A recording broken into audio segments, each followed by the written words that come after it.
সৌম্যের ছক্কায় মিরপুর স্টেডিয়ামের গ্র্যান্ড স্ট্যান্ডের উপর দিয়ে মাঠের বাইরে বল।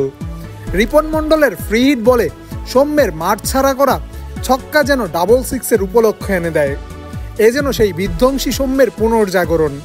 এই ছক্কার পর যদিও বেশিক্ষণ স্থায়ী হয়নি তার ইনিংস, তবে আউট হওয়ার আগে রেজাউল রাজা আবু হায়দার রনিদের শাসিয়ে বুঝিয়ে দেন অফ ফর্মে থাকলেও কেন তার উপর আস্থা রাখেন টাইগার কোচ চান্ডিকা হাথুরুসিংহে।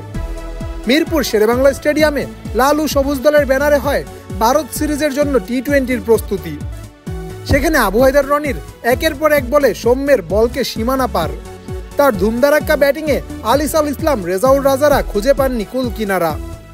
অন্য প্রান্তে নিয়মিত উইকেট হারালেও নিজের ব্যাটিংয়ে সৌম্য ছিলেন সাবলীল। আবু হায়দার রনির এক ওভারেই 2 ছক্কার পাশাপাশি মারেন একটি 4।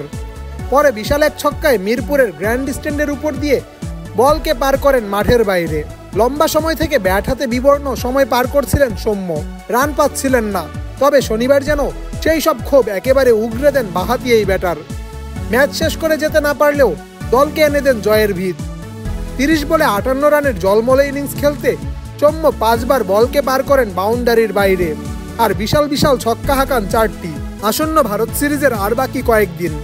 ব্যাট হাতে সৌম্যের রানে ফেরা স্বস্তির কারণ টিম টাইগারের, কারণ ব্যাট হাতে বাঁহাতি এই ব্যাটার ছন্দে থাকলে একাই ঘুরিয়ে দেন প্রতিপক্ষের বোলিং লাইন আপ। তাই তো টাইগার কোচ চান্ডিকা হাথুরুসিংহে বরাবরই সুযোগ দেন সৌম্যকে। Raman Ashraf, team sports.